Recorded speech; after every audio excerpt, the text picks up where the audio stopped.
महोदय, मैं अपने बोलने से पहले अपने दल के नेताओं को धन्यवाद देना चाहता हूं, आभार प्रकट करता हूं कि उन्होंने ये सामान्य चर्चा में, बजट के सामान्य चर्चा में मुझे बोलने का प्रथम अवसर दिया है।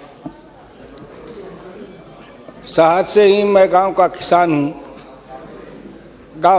गांव में पैदा लिया, गांव में पला, गांव में बढ़ा।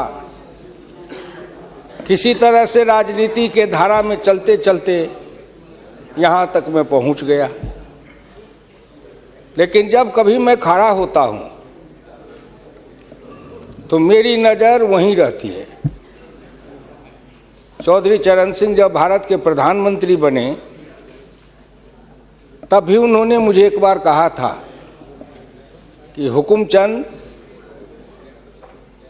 भारत का प्रधानमंत्री हूँ, लेकिन दिन में एक बार मेरी नज़र अपने गांव में चली जाती है। वही कच्ची दीवार, फूस का छप्पर, वही कच्चा कुआं, वही गाय, वही भैंस, वही बकरी, वही ज्वार, वही बाजरा। तो जो जहाँ से पैदा लेके आता है, जिस संस्कार में पलता है, आप तो संस्कृत के भी विद्वान हैं अध्यक्ष जी, मनुष्य सब कुछ भूल जाएगा, लेकिन जिस संस्कार में पला है या बढ़ा है वो कभी भूल नहीं सकता है।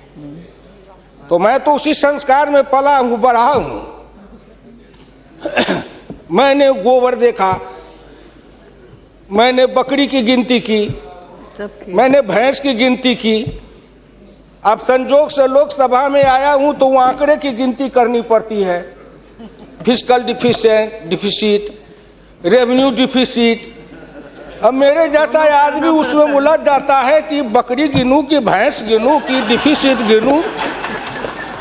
यहाँ आके डेफिसिट गिनो, वहाँ बाद में गिनो। और हम तो केवल वही खोजते हैं। जैसे युद्ध के बाद, सीता माता के साथ युद्ध जीतने के बाद, लंका विजय के बाद, जब बानर भालू के बीच में मणि की माला वितरित की जा रही थी तो वो सब दाने को तोड़ तोड़ के बंदर देख रहे थे।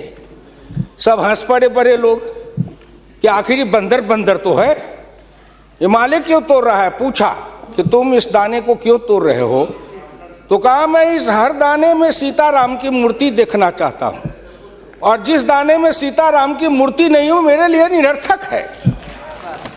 तो मैं तो बजट के हर पन्ना को पढ़ता हूँ तो देखता हूँ इसमें किसान कहाँ है, इसमें मजदूर कहाँ है, इसमें गांव कहाँ है, इसमें हमारे गाय भैंस के चारा दाना का कुछ है कि नहीं है, इसमें मेरे गांव की जो गरीब औरतें हैं जो खेत में काम करती हैं, पसीना बहाती हैं, मिट्टी पानी में सड़ती हैं, उनके शरीर से बदबू निकलता है।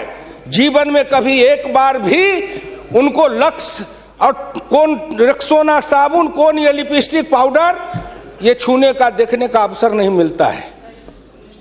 क्या उसकी दुनिया को इन्होंने देखा था? मैं उन्हीं से पूछना चाहता हूं। अब तो बड़ी बड़ी बात करते हो, आगे दिन पीछे गए, गुरु से किया न है तब पछतावा होत क्या, चिड़िया चुग गई खेत। जिस समय गांव को देखना था, किसान को देखना था, मजदूर को देखना था, गरीब को देखना था, पिछड़ा को देखना था, दलित को देखना था, गांव की सड़कों को देखना था, गलियों को देखना था, कुआं को देखना था, आपने देखा क्या? आप तो देखते रहे कहीं। ये दो हिंदुस्तान, एक हिंदुस्तान में दो हिंदुस्तान आपने बनाया। एक है भारत, एक है India, that is called Hindustan. आपने बनाया ना। मैं आज भी कहता हूं, अगर मेरे गांव के किसी को उठावे, आंख में पट्टी बांध दे, हिंदुस्तान के कहीं भी, उड़ीसा हो, बंगाल हो, कहीं हो, किसान को लावे, गांव में आंख पर पट्टी बांध दे और एक बार इंडिया गेट पर उसकी आंख को खोल दे, उसको लगेगा कि हम स्वर्ग में चले आए, कि बैकुंठ में चले आए, कि इंद्रपुरी चले आए। इतना का अंतर है। मैं 1977 में एमएलए बन के आया, इंडिया गेट के किनारे पैदल टहल रहा था, एक बड़ी गाड़ी में एक बड़ा कुत्ता जा रहा था, वो अपने मुंह को निकाल के जी लपलपाते जा रहा था।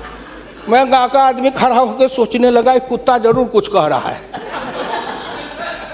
मैं एमपी था, कभी दिल्ली देखा नहीं था, मेरे अंदर से आवाज आई कि कुत्ता कह रहा है क्या है, तू गांव का किसान, गरीब, मजदूर, पिछड़ा, दलित, तू क्या जन्म लेके करने आया है? तुझसे मैं सौभाग्यशाली हूं। देख, मैं ठंड गर्म गाड़ी में बैठा हूं, केक खाता हूं, ऑमलेट कटलेट खाता हूं, गद्दे पर सोता हूं। तुमने देखा हिंदुस्तान, तुमसे अच्छा मैं हूं। उस दिन मुझे लगा कि इस हिंदुस्तान के बड़े लोगों के कुत्ते भी मुझसे अच्छी जिंदगी जी के रहे हैं और मुझे उस जिंदगी से भी बदतर जिंदगी जिलाने वाले कोई नहीं है, आप हैं। राज किया है आपने। मैं आंदोलन किया, जेल में गया, जेल में सराया। आज भी पूर्वा हवा चलती है तो आपके पुलिस की लाठी से जो हड्डी में चोट है वो कहीं ना कहीं दर्द करने लगता है। तब मुझे ऐसा एहसास होता है कि जिस राज में मुझे इतना कष्ट मिला था, अगर मेरा बस चले तो उस राज को सदा सर्वदा के लिए हिंदुस्तान से उखाड़ के गया जी में जाके पिंडदान कर दूं, जो फिर निकलने न पाए। क्या बात करते हैं साहब? आपसे मैं आंकड़े में नहीं जाऊंगा। आप योजना आयोग की बात कर रहे थे, मैं अपने गुरु डॉक्टर लोहिया की बात को आपके सामने मैं दिखाना चाहूंगा। मैं नहीं बोलता, मुझे तो उन्होंने दृष्टि दी थी। इसी लोकसभा में 6 सितंबर 1963 को एक बहस हुई थी, ख्याल रखिएगा, जिस बहस ने पंडित नेहरू को भी हिला दिया था। वो बहस थी 3 आना बनाम 15 आना का। लोहिया ने कहा था, मैंने 27 करोड़ हिंदुस्तान के लिए 3 आने रोज की आमदनी कही, प्रधानमंत्री ने 15 आने रोज की और योजना मंत्री ने 7.5 आने रोज की। अब प्रधानमंत्री और योजना मंत्री आपस में निपट लेंगे कि दोनों में कौन सही है।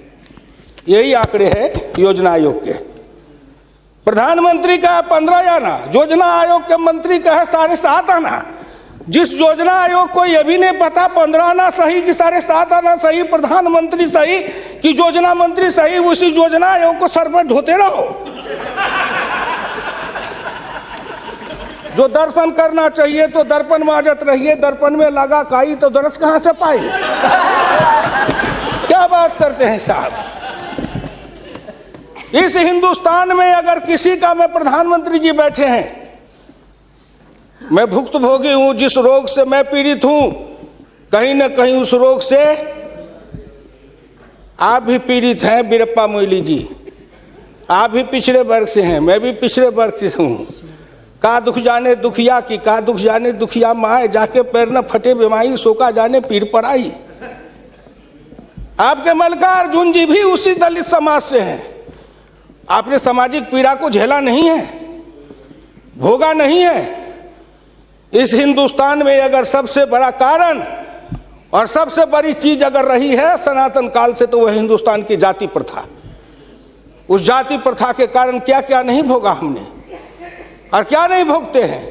अभी अभी चुनाव हो रहा था, श्री नरेंद्र मोदी जी के लिए कोई कह रहा था, मेरे ऑफिस के आगे चाय की दुकान खुलवा देते हैं, फुटपाथ पर जाओ चाय की दुकान के लिए दुकान दे देते हैं।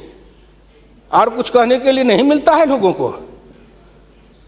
नहीं मिलता है क्या? क्यों उपहास करते हो? मैं लोकसभा में हूं, अगर कोई कहे शरद यादव गए थे चुनाव लड़ने के लिए अमेठी में, लोकदल से नारा लगा था, शरद यादव वापस जाओ, लाठी लेके भैंस चराओ। कर्पूरी ठाकुर जैसा नाई का बेटा गरीब, जिसके नेतृत्व में बिहार में इतना परिवर्तन किया, वो बिहार का मुख्यमंत्री बना, 27% आरक्षण दिया, हाई स्कूल तक फीस माफ किया, मिडिल स्कूल तक फीस माफ किया, 5 एकड़ से मलगुजारी माफ किया। और कर्पूरी ठाकुर के लिए नारा लगा था, कर्पूरी ठाकुर दिल्ली जाओ, छुड़ा लेके सैलून खोलो। क्या क्या नहीं साहब हूं, क्या क्या नहीं देखा हूं। इसलिए दिल के अंदर वो दर्द और पीड़ा है। क्या आखिर कहीं ना कहीं मुझे यह भी लगता है, क्या हिंदुस्तान के पिछड़े और दलित समाज के लोगों ने अपराध किया था कि उसमें जन्म लिया? किसी ने भगवान के यहां दरखास्त दिया था कि मुझको तेली बना दो, मुझको लोहार बना दो, मुझको कुर्मी बना दो, मुझको कहार बना दो, मुझको अहिर बना दो, मुझको कलवार बना दो? कोई दरखास्त देके तो नहीं आया। आज वित्त मंत्री जी को धन्यवाद दूंगा, प्रधानमंत्री को, कि उन्होंने बजट में कुछ ऐसी योजनाएं बनाई है जिससे हिंदुस्तान के जाति प्रथा के बंधन को ढीला करने का अवसर मिलेगा। जब उनकी आर्थिक चेतना बढ़ेगी, आर्थिक विकास होगा कब? जब गांव में पैसा जाएगा, तब गरीब के हाथ में रोजगार जाएगा, तब उनकी आर्थिक उन्नति होगी, तब कहीं जाके उनके जीवन में विकास होगा। आपने सोचा कि गांव का विकास कैसे होगा? क्या प्रधानमंत्री ग्रामीण सिंचाई योजना कोई मामूली है? खर्च पर पाबंदी लगाते हुए डॉक्टर लोहिया ने इसी लोकसभा में बहस करते हुए पंडित नेहरू से कहा था, मैं कुछ नहीं चाहता, एक काम कर दो, सारे लोगों के, बड़े लोगों के खर्च पर सीमा लगा दो, आय पर, आमदनी पर नहीं, खर्च पर सीमा लगाओ, इससे अधिक खर्च नहीं करेगा, और उससे जो पैसा बने उसके एक सिंचाई योजना बनाओ और 20 साल का बॉन्ड बनाओ। मैं कुछ नहीं कहता, केवल हिंदुस्तान के हर खेत में पानी पहुंचा दो, हिंदुस्तान की तरक्की हो जाएगी। डॉक्टर लोहिया इसी सदन में कहे थे। वो तो अग्रवाल थे, बनिया थे, उनको क्या जरूरी थी इस बात को बोलने का?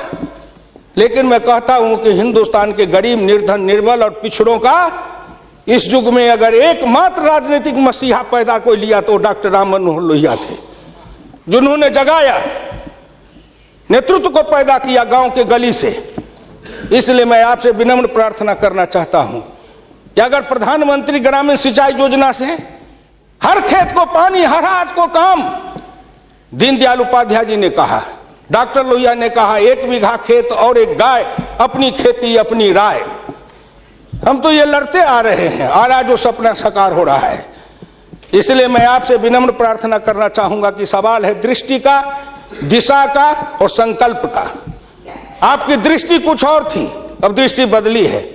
हिंदुस्तान के गांव के गरीब, पिछड़े दलितों ने मिलकर कन्याकुमारी से कश्मीर तक, कामरूप से द्वारका धाम तक, इस आसान मान के साथ आपके शब्दों में, जिनको आप अपने ऑफिस के आगे चाय की दुकान खुलवा रहे थे, वो चाय की बेचने वाला, रेल के फुटपाथ पर पानी पिलाने वाला गरीब, निर्धन, जिनकी मां मजदूरनी का काम करती थी, ऐसे के बेटा को भारत के प्रधानमंत्री की कुर्सी पर बैठाया कि नरेंद्र मोदी आएगा, भारत का प्रधानमंत्री बन जाएगा, गांव गरीब, किसान, मजदूर के भाग्य चमक जाएगा।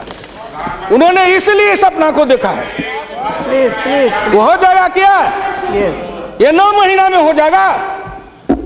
आप नेता बोलते थे, मैं सुन रहा था, मुलायम सिंह आदरणीय बोल रहे थे, मेरे साथी हैं, बरसों तक समाजवादी आंदोलन में लड़े, कि 9 महीना में तो बच्चा पैदा हो जाता है। मैंने कहा कितनी वैज्ञानिक बात कर रहे हैं, ये तो वैज्ञानिकता है, प्रकृति का नियम है, 9 महीना में बच्चा पैदा होता है। लेकिन जो बच्चा पैदा होता है, क्या वो बच्चा 9 महीना में फिर बच्चा पैदा कर देगा क्या?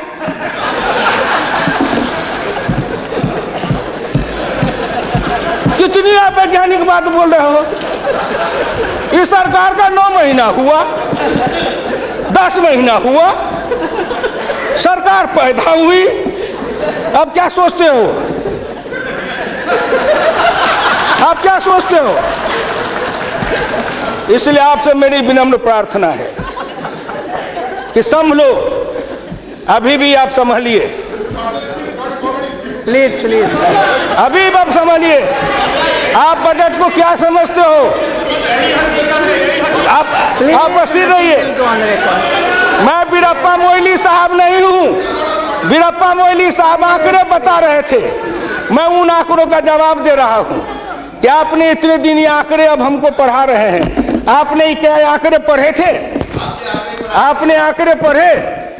1951 में किसान थे 71.9%, 211 आपका राज, घट के हो गए 45.10 पॉइंट, 26.08 पॉइंट किसान गायब हो गए। कहाँ गायब हो गए? कहीं नहीं गायब हुए। खेतिहर मजदूर थे 28.1 पॉइंट, और वो घट करके हो गए 17.5, वो बढ़ गए 26.08। अध्यक्ष महोदय, जितना किसान गमा उतना खेतिहर मजदूर बनाया। ये आंकड़े नहीं है क्या? ये सच है कि नहीं? तो आप बजट बनाते रहो। बड़े बड़े अर्थशास्त्री आए, एक विद्वान आए अर्थशास्त्र के, कहां से? वो हार्वर्ड वाले। हमको कहा हार्वर्ड, हमने कहा इस देश को कर देगा हार्वर्ड। कि हर्बट वाला हर्बर करेगा। हिंदुस्तानी अर्थशास्त्री चाहिए अरुण जेटली के जैसे। और ये कहां गए बोलिए? अगर ये चौधरी चरण सिंह हिंदुस्तान के जितने कृषि अर्थ ग्रामीण अर्थशास्त्री हुए, जेसी कुमारप्पा से लेकर चौधरी चरण सिंह तक, सबने एक ही बात कहा, खेती पर से जो जो भार घटेगा त्यों तो गांव की उन्नति होगी, किसान खुशहाल होगा। खेती पर से भार को कम करो। आपने कम किया, लेकिन हमको बनाया क्या? ऑफिसर बनाते, नौकरी देते, उद्योग लगाते, हाथ में काम देते, साइकिल देते, मोटरसाइकिल पर चढ़वाते, तब न समझते। हम किसान थे, हमको मजदूर बना दिया, झुग्गी झोपड़ी में डाल दिया, गंदी जिंदगी, कीड़े की जिंदगी जीने के लिए हमको रख दिया। जो गांव में बसने वाले थे वो 82.7 थे और घट के हो गए 68.08। 14% गांव के लोग गायब हो गए। कहां गायब हो गए? गायब होके कहां गए? आपके यहाँ दिल्ली में फुटपाथ पर सोते हैं, पेड़ के नीचे सोते हैं, पेड़ के नीचे जन्मते हैं, बलते हैं, बढ़ते हैं, पेड़ के नीचे शादी करते हैं, हनीमून बनाते हैं, वहीं फिर बच्चा पैदा करते हैं, फिर पेड़ के नीचे ही अपना परिवार बसाते हैं। हमारे बच्चे को लाया, हाथ में रिक्शा थमाया, ठेला थमाया, फुटपाथ पर काम करवाया, गरीबी से मजदूर किया, कुत्ते के जैसे जिंदगी जीने के हमको मजबूर कर दिया। और ऊपर से आप बताते हैं कि हम अब तुम्हारे लिए क्या दे दिया? फूड सिक्योरिटी दे दिया। फूड सिक्योरिटी, दाना उपजावे, धान उपजावे हम, गेहूं उपजावे हम, अनाज उपजावे हम, मेहनत करे हमको बस समझते हैं आप भिखमंगा। फूड सिक्योरिटी, हर आदमी पर 1 किलो चावल और 3 किलो गेहूं देंगे। आप बड़े बड़े बड़े बजट वाले अर्थशास्त्री वाले हैं, महीना में 1 किलो चावल खा के रहो, एक आदमी 3 किलो गेहूं खा के रहो। ये गरीबी का उपहास है, हमारी निर्धनता और गरीबी का उपहास है। आओ आओ, 1 किलो चावल देते हैं, 1 महीना में खाओ। महीना में 26 रुपया, जिसकी रोज की आमदनी आप कहते हो गरीबी रेखा के नीचे है, और चावल गेहूं बांटेंगे 70% को। क्या आंकड़ा है आपका? यही बजट बनाते थे ना, मैं उसी को कहता हूं, यही आपका आंकड़ा। गरीबी, चावल गेहूं खाए 70-80%, हमको कहो गरीबी की रेखा के नीचे है 26%। कबीरा बाँचे आखिन लेखा, पंडित बाँचे पोथिन लेखा। हम तो आंख से जो देखते हैं वो बोल रहे हैं। आपने क्या किया? हम कम किए, कहते हैं किसान किसान किसान किसान विरोधी है। हिंदुस्तान में 90-91 में 185.2 मिलियन हेक्टेयर खेती की जमीन थी, और आपके राज्य में 2011-12 में 182 मिलियन हेक्टेयर हो गई। ये जमीन कहाँ गई? हम खा गए? हमारे गांव के लोग खा गए? कौन खा गए? जो खाए हो। लेकिन मैं इतना जानता हूं कि आप हमारी जमीन खा गए। और दूसरे तरफ जो गैर कृषि योग्य भूमि थी 90-91 में 21.22 मिलियन हेक्टेयर, 11-12 में हो गए 26.29 हेक्टेयर। गैर कृषि योग्य भूमि बढ़ी है, कृषि योग्य भूमि का ह्रास हुआ। उल्टे बात कहीं पर निगाहें, कहीं पर निशाना। न कुछ मिले तो कुछ कहिए, न कुछ मिले तो विरोधी में गए तो कुछ न कुछ तो कहना है ना, नहीं तो दुनिया कैसे देखेगी कि विरोधी का काम कर रहे हैं। इसलिए आपसे मेरी विनम्र प्रार्थना है, अगर विरोधी का काम भी करना है तो आप अपने नेताओं को कहिए कि कुछ दिन हमारे पास आए, 6 महीना ट्रेनिंग दे देंगे कि हम विरोधी थे तो क्या करते थे। अरे नाटक भी करिए तो किसी डायरेक्टर से सीख तो लीजिए। जो गरीबी का डायरेक्टर है उससे सीखे नहीं, और गरीबी का नाटक खेल रहे हैं। एक गांव में नाटक में हनुमान जी का पाठ करने वाला नहीं आया। उसने सोचा कि आज तो नाटक नहीं होगा। एक बहुत मोटा तगड़ा दुकानदार था, उनको पकड़ लाया, कहा तू नाटक कर, केवल खड़ा रहना। और जब वो खड़ा होकर पाठ करने लगा तो रावण ने डांट के कहा कि कहाँ गए, लाओ तेल घिलाओ, इसके पूंछ में आग लगाओ। उसको हुआ कि अब तो जल के मरेंगे। तो कहा हजूर हम तो हनुमान जी नहीं है, हम तो बनिया है, अपनी दुकान चला रहे थे। वैसे ही आप नाटक करिएगा। इसलिए आपसे मेरी विनम्र प्रार्थना है आपसे मेरी विनम्र प्रार्थना है कि इसको देखिए। दिशा, जब तक आपके पास में दृष्टि नहीं बनेगी, आपकी दिशा नहीं ठीक थी, आपकी दृष्टि नहीं ठीक थी, तो आप संकल्प क्या कर रहे थे? चलता है सब, आप कहे कि हम भी चले, आपका बजट चला, आपकी अर्थनीति चली, आर्थिक विषमता, सामाजिक विषमता, राजनीतिक विषमता, प्रशासनिक विषमता। क्या मैं पूछता हूं कि आपके किसी बजट से इन विषमताओं को अंत करने के लिए कोई काम किया? नहीं किया। इसलिए हमारे गुरु डॉक्टर लोहिया कहते थे कि हिंदुस्तान में जब तक जाति प्रथा है और जब तक इस जाति प्रथा का रोग रहेगा तब तक हिंदुस्तान का कल्याण नहीं होगा। भ्रष्टाचार के पीछे भी जाति प्रथा है। कोई माननीय प्रधानमंत्री बैठे हैं, हिंदुस्तान के अंदर किसी को अगर चाहेंगे कुछ कर दे, प्रधानमंत्री रहते हुए क्या है जो कर देंगे?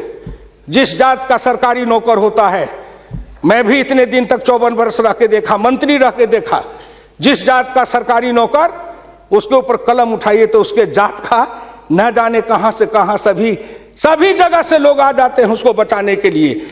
जात पर हमला, अगर किसी बेईमान पर हमला है तो जात पर हमला, किसी भ्रष्टाचारी पर हमला है तो माना जाता है जात पर हमला है। इस जात को तोड़ने के लिए सबसे बड़ा कदम उठाना पड़ेगा। मैं वित्त मंत्री जी को धन्यवाद देता हूं, प्रधानमंत्री जी को, कि कुछ योजनाएं ऐसी आई हैं, लेकिन मैं एक प्रार्थना करूंगा।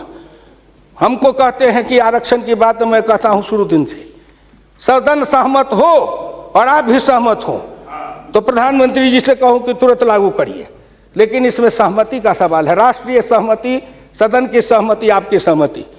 सब आरक्षण मेरा खत्म कर दीजिए, लेकिन एक कर दीजिए, सरकारी नौकरी और सरकारी सेवा, इन दोनों के लिए अंतर जातीय विवाह को अनिवार्य करिए। न रहेगी जाति, न रहेगा बांस, न बजेगी बांसुरी, जातियां टूटेगी। अंतर जातीयता के कारण हिंदुस्तान में एक जाति बनेगी, वह जाति बनेगी भारतीय, वह जाति बनेगी मानव जाति। इन जातियों के रेखा को तोड़िए। इसके लिए अगर कर सकते हैं तो आप सहमत है तो बोलिए। आप कहते हैं गरीब और अमीर मिटा देंगे, लेकिन न्यूनतम और अधिकतम की रेखा तय कर दे, यह सरकार करना चाहे, नरेंद्र मोदी जी चुटकी में कर देंगे, क्योंकि इनका क्या बिगड़ेगा? इनका कुछ नहीं बिगड़ेगा। नरेंद्र मोदी जी अगर न्यूनतम और अधिकतम की रेखा तय करेंगे तो इनका कुछ जाएगा, न परिवार का जाएगा, न बाल बच्चे का जाएगा, किसी का कुछ नहीं बिगड़ने वाला है। लेकिन चिल्लाने लगेंगे तो हम 100 से कम न 1000 से ज्यादा समाजवाद का यही तकाजा। बड़े समाजवाद की बात करते हैं, मैं ज्यादा समय नहीं लूंगा, मैं इनको समाजवाद की बात अपने गुरु डॉक्टर लोहिया की पढ़ के सुना दूंगा। और हमारे कुछ समाजवादी हैं, अब वो तथाकथित समाजवादी हो गए हैं, समाजवादी तो रहे नहीं लेकिन तथाकथित हैं। आप मुझको कह देंगे कि आप भाजपा में चले गए, मैं भाजपा में क्यों आऊं? आपके ऐसे दल बने, इस दल के टुकड़े 1000 हुए, कोई यहाँ गिरे कोई वहां गिरे, मैं कहाँ दौड़ा फिरता, मैं चला आया भाजपा में। मैं भारतीय जनता पार्टी के नेताओं को धन्यवाद देना चाहता हूँ कि हुकुमदेव नारायण 3 बरस से ज्यादा किसी पार्टी को दुरुस्त नहीं रहने देता था। आज 20 बरस से भारतीय जनता पार्टी में अटल अटक खड़ा हूँ। इस पार्टी में जब तक कोई ताकत नहीं है, अडवाणी जी में, अटल जी में, नरेंद्र मोदी जी में, इन सब लोगों में जब कोई गुण नहीं है, तो मेरे जैसे उदंड आदमी को 20 वर्ष तक अपने पिंजरे में रख लिया है, कोई साधारण योग्यता है? इस बात को समझो।